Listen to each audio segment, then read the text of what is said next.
Welcome to the Stories Behind the Science, an intimate conversation series with the authors of the Academic Medicine Supplement on Disability Inclusion in Undergraduate Medical Education. In each episode, we step beyond the printed page. You'll hear directly from the authors, their motivations, the lived experiences, and data that shaped their scholarship, and the futures they imagine for a more inclusive profession. These aren't just studies or commentaries. They are stories of systemic change and a deep commitment to justice in medicine. Together, we'll explore the supplement's 6 themes: the evolving landscape of disability inclusion, the learning environment, disability at the intersections, barriers to entry and transition, new frontiers in disability research, and real-world case studies of inclusion in action. Through these conversations, you'll meet the people behind the work, their stories, their vision, and the communities that drive their scholarship. So, join us as we uncover the stories behind the science, stories that are reshaping medical education and ultimately the future of healthcare. I'm your host, Lisa Meeks, and I'm delighted to welcome today's guest, Bassel Shanab, a medical student at the Yale School of Medicine and co-author of this study examining how disability, race, ethnicity, and financial background intersect to shape food insecurity among medical students. In this episode, we dig into the human story and the national data, why food insecurity remains hidden in high-status training environments, how intersecting identities compound the risk, what screening and institutional transparency can unlock, and which solutions, from accurate cost of living assessments to campus interventions, can move learners from surviving to thriving. My name is Bassel Shanab. I'm a medical student at the Yale School of Medicine. I'm interested in internal medicine. I am a first-generation American low-income student, and I was brought up in this country with that identity. What inspired you to pursue this line of inquiry? Was there a personal or professional story that motivated the work? Thank you, Lisa. It's a great question. For myself and for a number of other students in medical school, experiencing something like food insecurity is often not the first time you're going to be experiencing it. Medical school will not be the first time, especially for students who are low income and first generation. I remember a lot of different experiences growing up where we would leave the shopping cart at the register because we couldn't really afford it. We were on food stamps, we had free lunch. And food insecurity for people have these associated emotions of shame, of embarrassment.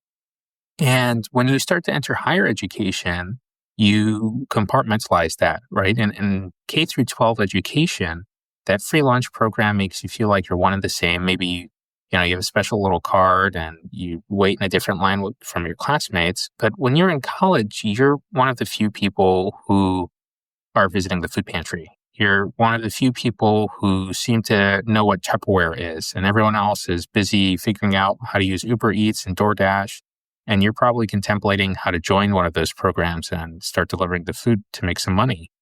So for myself, I can tell you that I have been experiencing food insecurity for some time, and in college, the turning point for me was I was a part of the student organization, and they used to have this fridge. And I really used to help myself to this fridge. And someone had pulled me aside and asked if everything was okay. And I remember that was my realization point that, what I was doing, going to this fridge after hours and relying on it heavily meant that there was a problem, that I should probably talk to someone at the school, financial aid, someone in dining services to see what we can do. My work schedule at the time had prevented me from getting food from the dining halls because they would close after or before I would arrive back to the campus. So it was a lot. And that was always something I kept with me. Then when I moved off campus and I had control over my budget, I was able to eat healthier and things like that. But then when I came to medical school, your cost of living is set in stone. And it wasn't clear to me how one would budget again. So going through that whole exercise again from college to medical school. And I remember on my first day at Yale, they screen all students for food insecurity. And when I was sitting there on the first day, the student came out and said, "Hi, all, we want you to fill out this survey." It was the first day of school, the white coat day. And I'm going through the questions, and it asks you, how often have you had to skip a meal, cut a meal in half? And the survey continues this line of questioning. And I remember feeling so seen. I was emotional. It was a lot to start medical school and realize that you're entering this different socioeconomic class. I was amongst my peers whose parents were doctors, and here I drove my entire worth in my cars, my cat, and all of the clothes I've ever owned, and anything that belonged to me, it fit in my car. And we drove 16 hours from Chicago to New Haven. And I remember seeing these questions and just taken aback that's a part of me that won't go away. That even if I've transported myself to New Haven, I'm going to be a doctor and so forth, I still struggle and will continue to probably struggle with food insecurity until I have a salary. And with time at Yale, there's conversations with financial aid. I joined the financial aid committee. I remember trying to follow up and ask, what are we doing with this information about food insecurity? We're screening students for food insecurity. How does this do anything? And I was a bit persistent. I was a hot-headed student. Looking back, I give the financial aid office a hard time because some of the things that they were doing was just routine. They try to estimate the cost of living and they set the budget. And I think that at the time we were addressing different things. I was trying to better understand how the cost of living was assessed. So they brought me on to join this committee. I guess I was already a member of the financial aid committee, but they brought me on to join this research group that was looking at food insecurity amongst the Yale medical students. And I was persistent, and they're like, have at it, have fun. I am grateful for them and their time. And now in my second year of doing this work, and it's not like Yale is unique in that medical schools across the country are probably having to deal with the same thing. They're recruiting students from all different types of backgrounds. So for me to experience food insecurity at a school like Yale, I imagine that there's many other schools that are not as well resourced with students of similar background who are going to be suffering from food insecurity and probably not have the supports that Yale has been able to provide. So me and another student partner up and we discuss studying schools similar to Yale. We wanted to assess food insecurity at peer institutions, and that started off the basic needs study. We did that for the first year. It was a lot of work, 8 medical schools. So we surveyed all of them. We assessed medical student basic needs. The second year, we decided to present that data at the AMC, and we told everyone at the AMC, this is what we saw. And they're like, well, it sounds like, schools like Yale and a few other peer institutions probably have a problem with food insecurity, but how can you generalize this to every other school? And we're like, well, those schools have the most money, so I would imagine that the rest would, but they brought up good points. So then the next year we come back to the AMC Learn Serve Lead Conference and we present another study, now 16 medical schools, and we show them that food insecurity, it did change depending on where you went to school, but it wasn't because of the school's policies, it was because of where they were in the country. So we were able to show that it didn't matter if you went to Harvard or you went to the University of Wisconsin, you were just as likely to be food insecure. The school didn't matter. It's just the region of the country because cost of living differs between the regions. So with that, we started and we expanded again. Now 30 medical schools. And we're very fortunate working with Mitian Wen, who's a peer mentor of mine. I look up to her. She's an awesome role model. And she's been doing a lot of work with you, Lisa. And she's like, we should look at intersection of identity. And myself, I was like, yes. And we jumped on it with the 16 medical schools that we had. That was from this second year's worth of study data. And from there, we move forward. That's an amazing trajectory and quite a story. I really appreciate you sharing that with the listener. I think it's important. There's a saying, research is me search, right? And I think sometimes that is true. I think oftentimes the people who experience this are the ones that are bringing it to the attention of others. And I really appreciate it. I know we've had this talk offline that I also grew up very poor and utilized food stamps. And it is a source of shame and difference.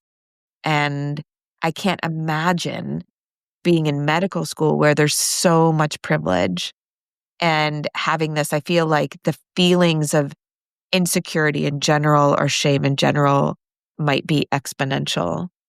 Those feelings are really important, but also this idea that you're in medical school, you need all of the cognitive energy you can have. And if you are hungry, your brain isn't working in an optimal way. So this is a really, really important subject that I think has not traditionally gotten as much attention as it deserves. Behind every study or research journey, there are challenges or surprises that you encounter along the way.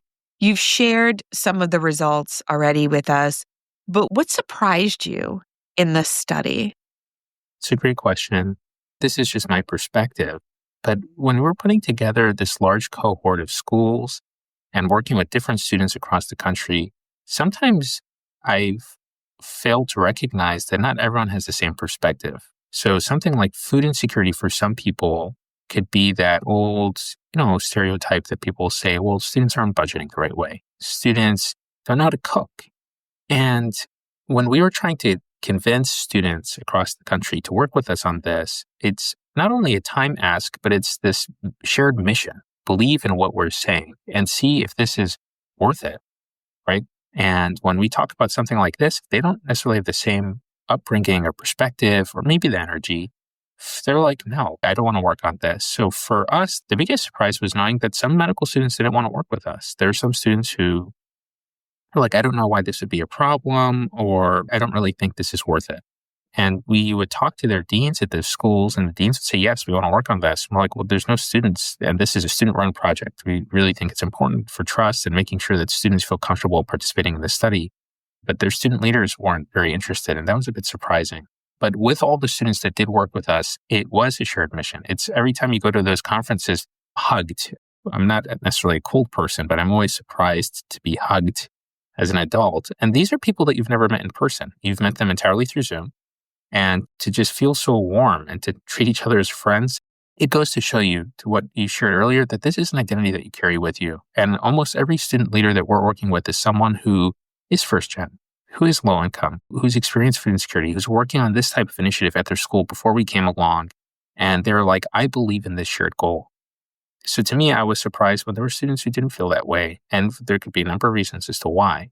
It goes to show me that your work is somewhat cut out for you, and trying to convince people, especially in a field like medicine where you're experiencing imposter syndrome, and there's probably a good reason for that. It's very similar to the disability work. You have to be invested.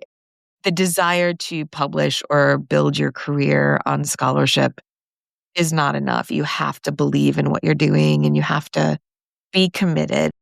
But I think that makes for so much richer work and more beautiful work.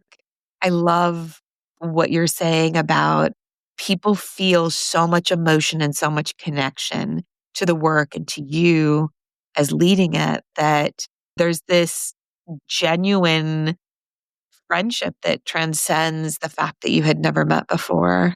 Mhm. It's so beautiful. And I also think so much of that is reducing the shame, right? The more we talk about it, the more we find community, the less different you are than somebody that you're standing next to. So that leads perfectly into my next question, which is about the human story underneath the findings. And you shared your story, but were there other stories from either co-authors or from the students who completed the survey that really stood out to you? Yeah. So as mentioned, we're working with 30 medical schools. And that is a large number of schools where you have many opportunities to meet the student leaders and the projects they're working on, and they let you in on what they've been seeing. We've had students describe imposter syndrome. They're at an Ivy League institution and they're experiencing intense food insecurity. It's starting to affect their ability to focus in class, to your point. That's all they can think about. Some students have described theft of food. And you think back to some of these other scenarios where some students say, why can't they budget more? These are students who aren't receiving loans because their parents are doctors. And you have these conflicting stories of someone saying, I'm committing theft of food. And other students saying, well, you should probably budget better. So to me, I think back to those stories. One story that I think is quite important is that when we had presented this at the AMC the first year, when we had told them that food insecurity is a problem, they said, okay, well, go study it. We came back and we spoke at a town hall. And I remember we had shared that this is a problem, that we surveyed nearly 1,850 students. We found that over 1 in 5 were food insecure. And it's certain students that are disadvantaged that are experiencing food insecurity. It's not a uniform problem. It's not that there is an outbreak of something and there's no more salad. There's certain students that are not going to be having their needs met. And there's academic outcomes, their mental health, those things will suffer. And we know that.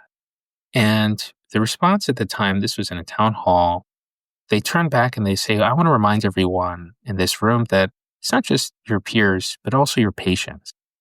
And to put aside, the context in which they replied, but that was something to also remember that it's not just medical students. We're privileged as a population. We're medical students going on to earn incredibly high salaries. We're going to be dealing with patients and caring for people who don't have the same resources. Some patients are going to be uninsured. Some patients, their biggest problem that day was trying to find a way to get to the bus, to come to your clinic, and to sit in the waiting room because that was the only time they could come in. So they came 2 hours early. And to me, this shared story of food insecurity, from theft to worrying about all the other basic needs, was much more prevalent. You felt that you carry it on your shoulders, and it makes you really wonder what we can do for the world. Like I'm so thankful that we're able to publish our findings, but it makes the work so much more critical, because if a student is food insecure, sure, there's aspects of time, finance, but often it's because those students are in an area where you can't get food at an affordable price. You can't have good nutrition. The patients that you're caring for in the same environment. And we as a society have to be doing better to address food insecurity, both for our students, but for everyone else who's vulnerable. I think I'm getting emotional. Your responses are so thoughtful. And I just sit here and I'm thinking, when you have that experience of not having food, and yet you're thinking about others, it's just so beautiful. But most people don't have the contextual experience to have that perspective, right? Because they haven't been food insecure. But when you have been food insecure, the likelihood is you've also had experience with insecure housing and transportation and all the things like you said. And so you are also exposed to seeing people who are struggling much more so than you are. So this kind of wraps around to this idea of empathy and appreciation and understanding for what the patient is going through, that we talk about so much with disability, but also now with all of the other things that marginalize students that are learning in these environments. Sorry. That's okay. I'm very grateful for my mentors, because these are the questions that I asked them, and our conversation it meant a lot too, and we'd spoken offline, because it showed me that, we're not typecasted into a certain role, that we can still be successful, we can still accomplish a lot, and we can still make a difference for the people. We're not leaving them behind, because we do move up. And I'll be a doctor one day, can have a salary, and I think back, I'm like, well, I'll donate it, I'll do this, I'll do that, I'll invest it, I'll buy land, I'll run a grocery store. But I think that the most important thing we can do, other than spotlighting this, is to continue moving forward. And I am so thankful for the opportunity to be on this podcast. I'm so thankful to have been able to work with you and to have the supplement out, because we're doing just that. We're spotlighting this, we're talking about it, and I believe that's the next step.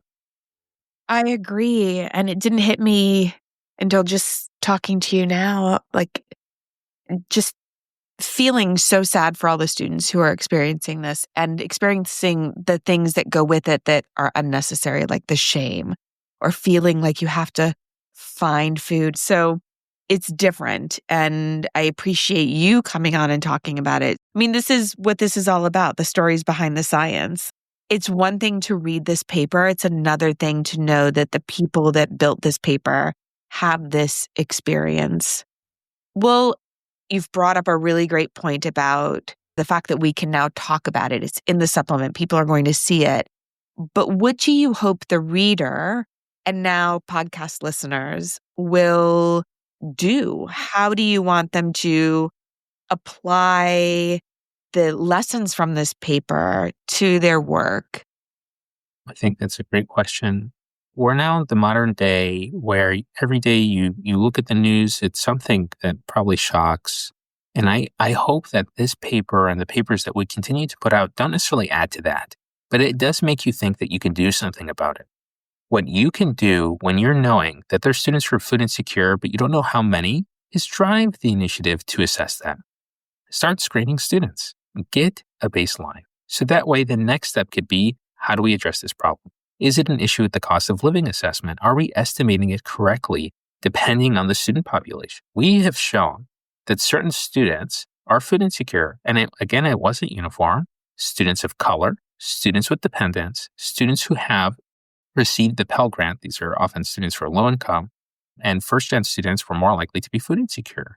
These were also other student populations that we had put out in the second paper in the supplement. There's an additive risk. Students who have disability, who are students of color and or low income, were all more likely to be food insecure as additive. If you have that information and you know at your school that's the case, then you should start working towards solutions to address that. So the first step is screening the students. The second step is working towards understanding the data. The third is looking at the drivers of it. Is it the cost of living assessment? Are we not giving the students enough money because those students need more money? They have children. They have other costs that we're not estimating, maybe transportation. Maybe there's an accessibility issue with how they're able to afford the food. They have a special diet. There's a restriction. That's come up several times in different qualitative studies I've been involved in. The last thing, after you do all this work, is drive attention to it. Show people this is what we're doing at our school. Don't make it seem that this is something that we should all be ashamed of. There's been countless administrators that don't want to put a spotlight on this. Don't want people to know that our prestigious institution has students who are food insecure. It's not something we want to spotlight.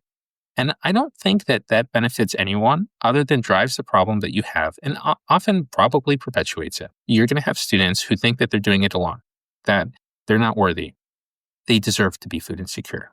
And you're going to add to their imposter syndrome so you can save face of an institution and have those students not be proud of their time at your school, not be proud of their profession because they were so vulnerable in their training and education. And they're going to be caring for those patients, but they're not going to want to come back to your school. They're not going to think fondly of it. And I don't understand why you would want to do that at your institution. So what we can do together is establish that baseline, look at what's driving the data, and create solutions around it, and then show our work. And I think that we're all reaching that step together, especially with the supplement. We're showing our work. The AMC now is screening all medical students for food insecurity, in part because of this work. They recognize that this is a problem. Not every medical school can join a study like this, as we discussed before. Not every student leader has the time or energy to be able to join this. And I can talk more about how time-intensive it is to survey students one by one. A lot of foundational work is often the most time-intensive. It's never coasting. It's never going to some database and cross-sectional associations. It's always, we're building this. And the AMC has made the next step so much easier. So now you're going to have a baseline in the coming year, and you should act on it. Thank you so much for doing this work. I hope you can take a moment to think about everything you just said and realize that your personal experience and your commitment to making sure that people don't have to go through the same experience that you had is leading to something that's far bigger than any of us. Some listeners will say, I don't understand why it's such a big deal that the AAMC is collecting this data. And not for nothing, it makes our lives as researchers so much easier. But just having the question on the survey is validation that it is important. And it is validation that enough people are having this experience that it was worth adding to a survey. We know that survey fatigue keeps so many people from adding questions to surveys and the fear that students won't finish it. Well, I can tell you from the disability perspective, we're the last set of questions on those surveys, and people respond to those questions and people will respond to your question. But I hope you take a moment for yourself to realize that you've done so much in driving this data and this issue forward. You mentioned something about not every school can join this study, but what if someone is listening to this right now and thinking, oh my gosh, I want to be part of that. I know several student affairs deans who came from less privileged backgrounds that have worked their way up in medicine and are deeply, deeply committed to what happens to the learners that are brought in under the guiding commitment to diversifying the physician workforce. But we all know that bringing people in isn't enough. We see these inequities, and there are lots of people who are looking to address them. Can people still get involved with your study? They can. So right now, we are working with a partner, the Current National Network for Flourishing in Health. They're a fantastic organization. I highly recommend that you read about their work, but our next phase is looking at how to address basic needs and promote flourishing in medicine. So we've done the data gathering. These last 3 years, now 30 medical schools, we've been assessing food insecurity, but other stages and unmet needs. We've been looking at associations with student attributes. Now we want to drive the conversation about what works. How do you address that? How can you promote flourishing on campus and in medicine? I highly recommend that you can get in touch with myself.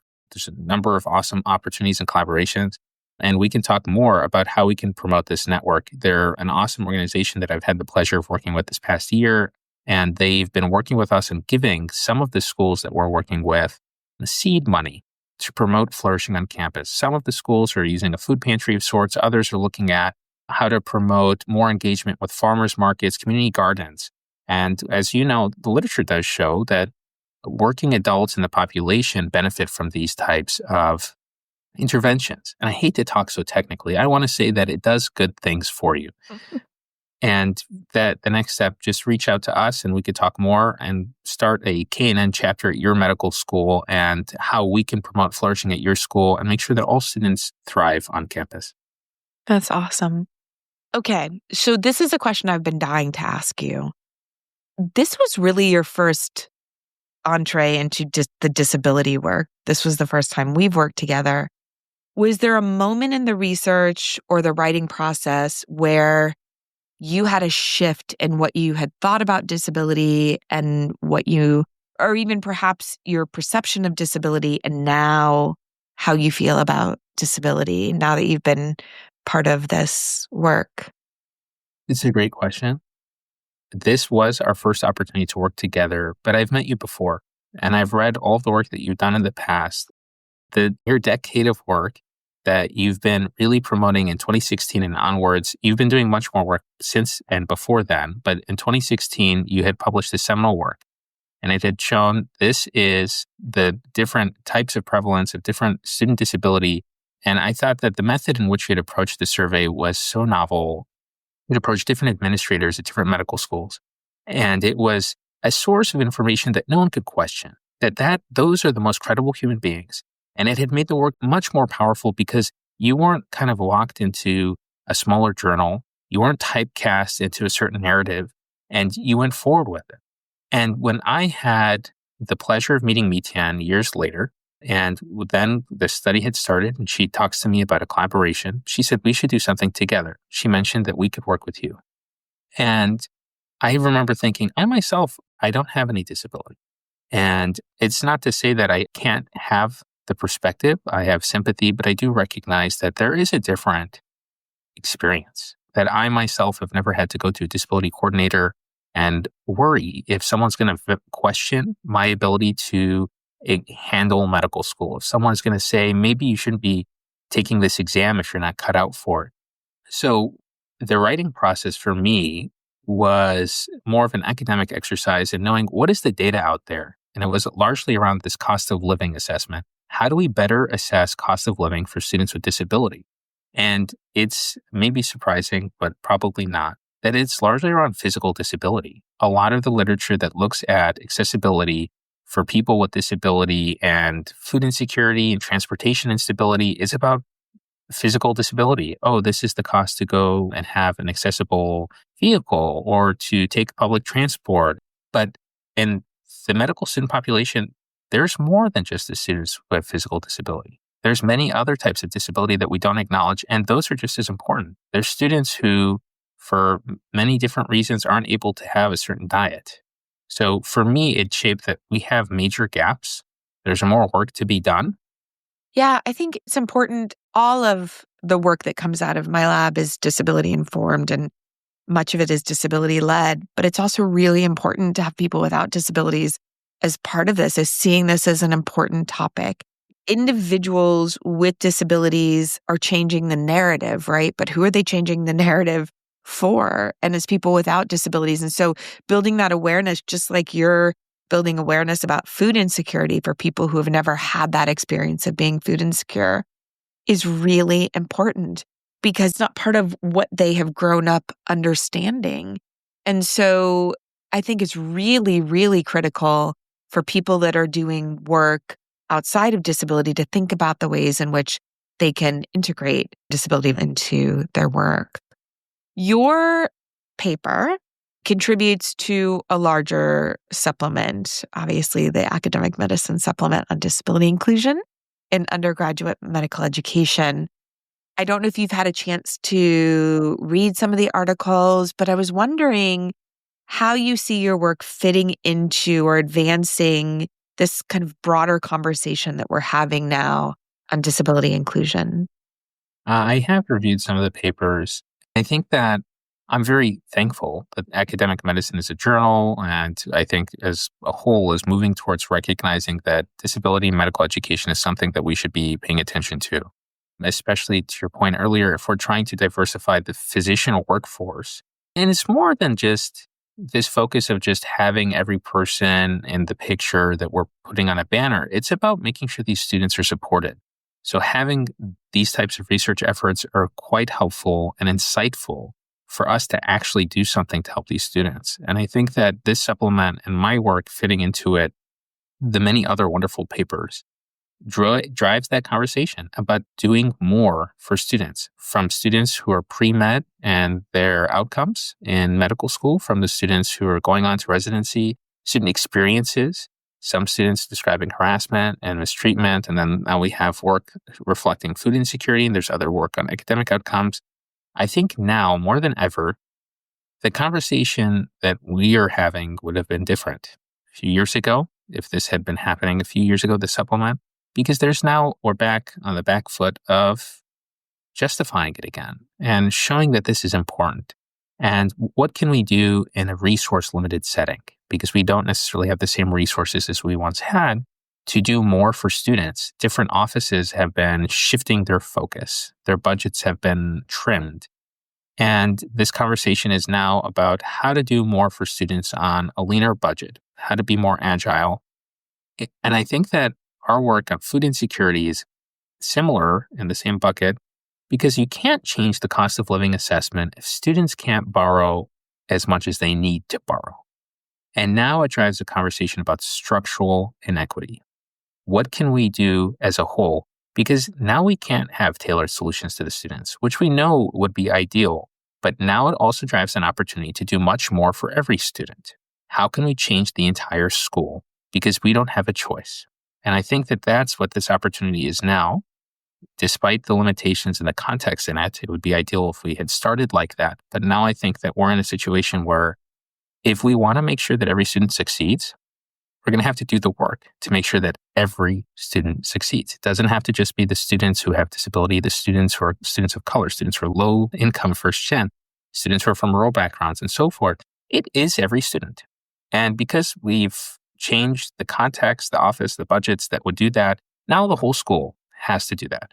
That is the only way that we can move forward and sleep at night, is to make sure that every student can succeed, and we have to build the environment to do it now.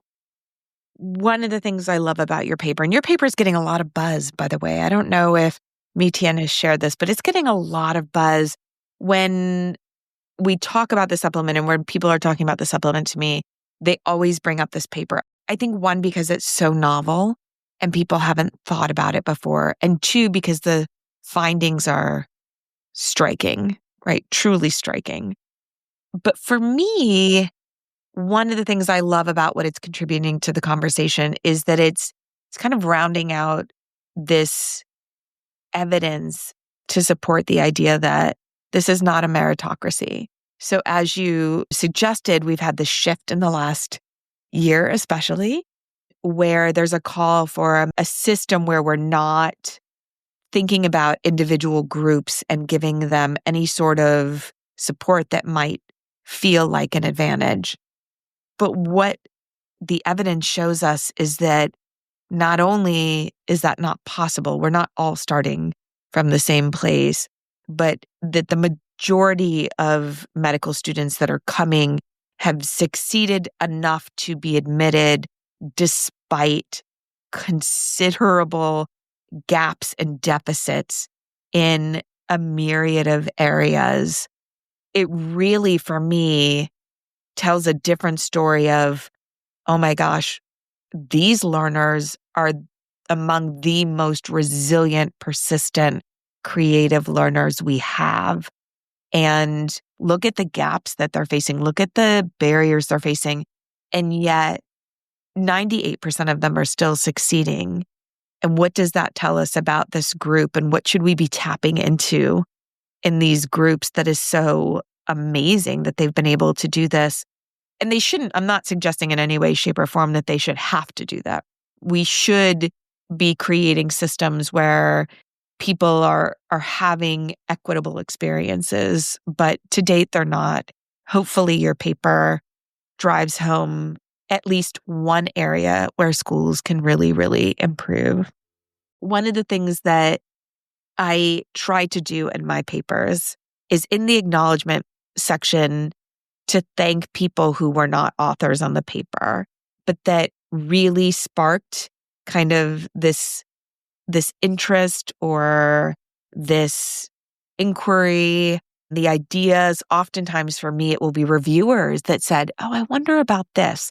Could you do this? And perhaps with that data set, I couldn't do it, but what a great idea. Thank you, reviewer number 2, right? And so I wanted to give the interviewees an opportunity to thank people who might not traditionally be thanked in these papers. Is there anyone who supported or shaped this project behind the scenes, maybe a mentor, a collaborator, or a student, or anybody that you would like to thank? There's a number of students and collaborators and mentors that I want to thank. And some of them couldn't be here today. This is a team effort. And just like the problem that we're describing, food insecurity or inaccessibility in medicine, the lack of equity, it requires a team solution. It requires teamwork. It's not something that one person can fix. And I'm so thankful for the hard work and time of Bhavan Khosla, one of the co-authors in the paper, and he's been an awesome source of support. We've been very proud partners to work together on this. And a number of other students at Yale. Sasha Stogny is another member of the team. But also a few of the other students we work with, Financial Aid Committee, George Sun, Morgan Brinker, Gabe Carrillo. Then there's our mentors. There's the collaborators. And Mi-Tian Wen has been, as I mentioned earlier, an awesome peer mentor, but she was also the person who interviewed me for medical school. And learning more about her, learning more from her has made all of the difference to me as someone who is first-gen and low income, first-gen American, where she would share about her experiences when she interviewed me. She told me about Wi-Fi, a student group that she had helped build. And she told me about a lot of her work at the national level. And it had given me a source of inspiration.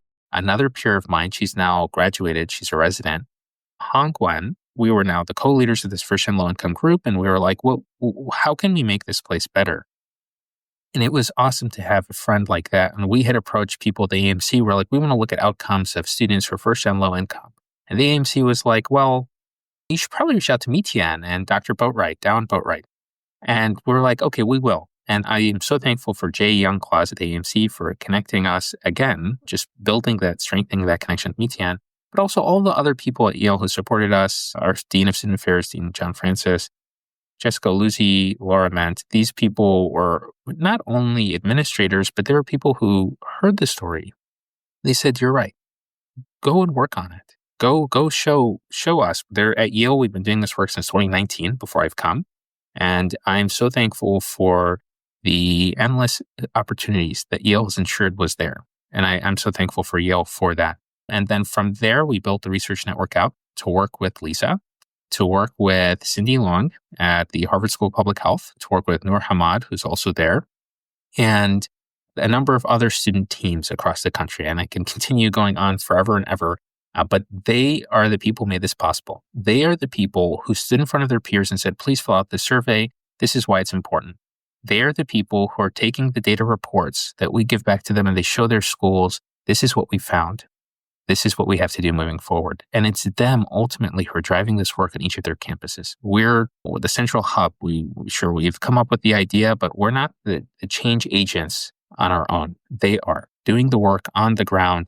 And I'm so thankful for each and every one of them at all the different schools we're working with. And I hope, this time next year, we're going to see more flourishing in this work with all of the people who reach out to the Career National Network and who want to keep doing this work.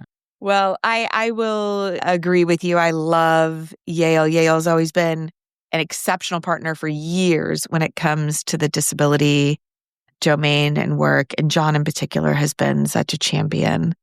I concur, and Mitian is the best. I did not know that story about how you were interviewed by her. What a beautiful gift from the universe to connect you. That's amazing. And of course, we all love and benefit from the brilliance of Dow and Vote Right. Okay, so if you could leave trainees, faculty, or leaders with one take-home point or take-home story or take-home message from the paper, what would it be? No one is immune from food insecurity. And if we want to do right for the many students who are putting their time and efforts in medicine, who are training and being educated for one of the longest times in graduate and professional schools, they're suffering from food insecurity, and it is not uniform. We know which students, nearly 1 of 4 students, who are food insecure, and we have to do more to better support students with disability, students of color, students who have dependents, students who are first generation, and low-income students. We need to do more as a profession and as a society in supporting students. And either we can do that in the schools or we can do it for everyone. And looking forward, for me, each paper, each project just leads to more questions. What new stories or questions are you most eager to explore? Yeah. So collaborating with Mitian, as I mentioned before, has been an endless source of inspiration, opportunity. And I've also had the privilege of working with Dr. Boatwright, with Lisa, with Dr. Sarwar Chaudhry, and working with all of them on the LEAP study, which is a study focused on students who are underrepresented in medicine and understanding their different experiences as it relates to research, but also now food insecurity. And Mitian and I have been working on this qualitative study and better understanding these student experiences with food insecurity, which I think will add much more context for people to understand, because food insecurity can be a number of different things: time, transportation, income, and it could be beyond all those things. Maybe you're in a setting where there's just simply no affordable grocery stores, and it's not just the students experiencing it. And working with Mitian has been an awesome opportunity to explore that further and understand what can you do when you have these problems they're experiencing everyone but beyond the school. And some of the other things that we're working on with the Career National Network are what interventions work. So is a food pantry enough? I can tell you I've been to a number of food pantries, but that's more of a reactive solution. And we've talked, we think that the cost of living support would truly make a difference in making that estimate more accurate. Financial literacy courses more helpful, or instilling community gardens at every campus more helpful, or having mandatory meal plans. And I think the Career National Network, Flourishing in Health, has been an awesome partner in helping us better understand what interventions work and then how we can better promote flourishing and move away from some of these associations where and they're proxies, right? But when we're looking at students who may have depression or anxiety or burnout as a result of food insecurity, I think that we should drive the question in the other direction. How can we better promote flourishing? It's very important to look at those other 3 things that I mentioned earlier, because we want to make sure that students aren't experiencing that. But I've never met any engineer who builds a car from the way of, let's see how it looks when it crashes. It's often, how does it look when it's driving forward, and how can we make it more aerodynamic? And I think that we should look at our students in the same way. And I'm very thankful for Mitian, Dr. Boatwright, Dr. Sarvachowdhury for allowing us to explore those other questions, and then also the Career National Network with the interventions as well. I have no words. Just thank you so much. Thank you for the work. Thank you for your vulnerability and sharing your story. And thank you for the friendship and the collaboration. No one makes me cry. Justin Bullock makes me cry. Nobody else makes me cry. So I was a little taken aback that I got so teary-eyed, but I wasn't expecting that on this Friday morning. And likewise, Lisa, I'm an hour ahead of you. It's 9 a.m. here, and my voice was cracking a bit. So it's a very emotional topic for us. All of these topics are just so important. And I think it's a sign of our humanity and a sign that there's more work to be done, that it still has an impact on us, right? I don't find myself crying when I read a book about biochemistry. No. Well, oh my gosh. I wish more humanity and more people in medicine. Wow. Thank you, Bassel. That was generous, vulnerable, and deeply meaningful.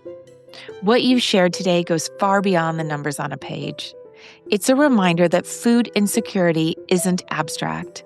It's lived. It's personal. And as you and I both know from our own experiences, it carries a weight of shame and difference. For listeners, here's the key takeaway.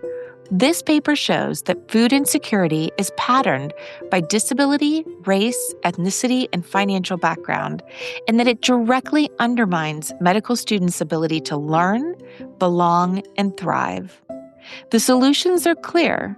Screen students, fix cost of living estimates, reduce stigma, and act transparently.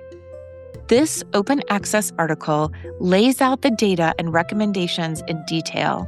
Please download it and share it with your teams. And now, one small action. If you're a dean or program director, add a line in your next orientation slide about where students can go if they're struggling with basic needs. If you're faculty, normalize the conversation by acknowledging that hunger exists in our classrooms, in our clinics, and in our cohorts. If you're a student, know that you are not alone.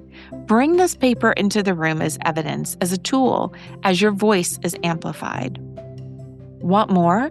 Subscribe to our podcast so that you don't miss any of the stories behind the science. Share this episode with a colleague who might still think our students couldn't possibly be food insecure. And send us your own stories, because the most impactful scholarship starts with lived reality. Final thought. Changing the culture of medicine isn't just about disability or food or finances. It's about our humanity. And Bassel reminded us today that the personal story is always a catalyst for change. So please take one small action this week to ensure that no student goes hungry.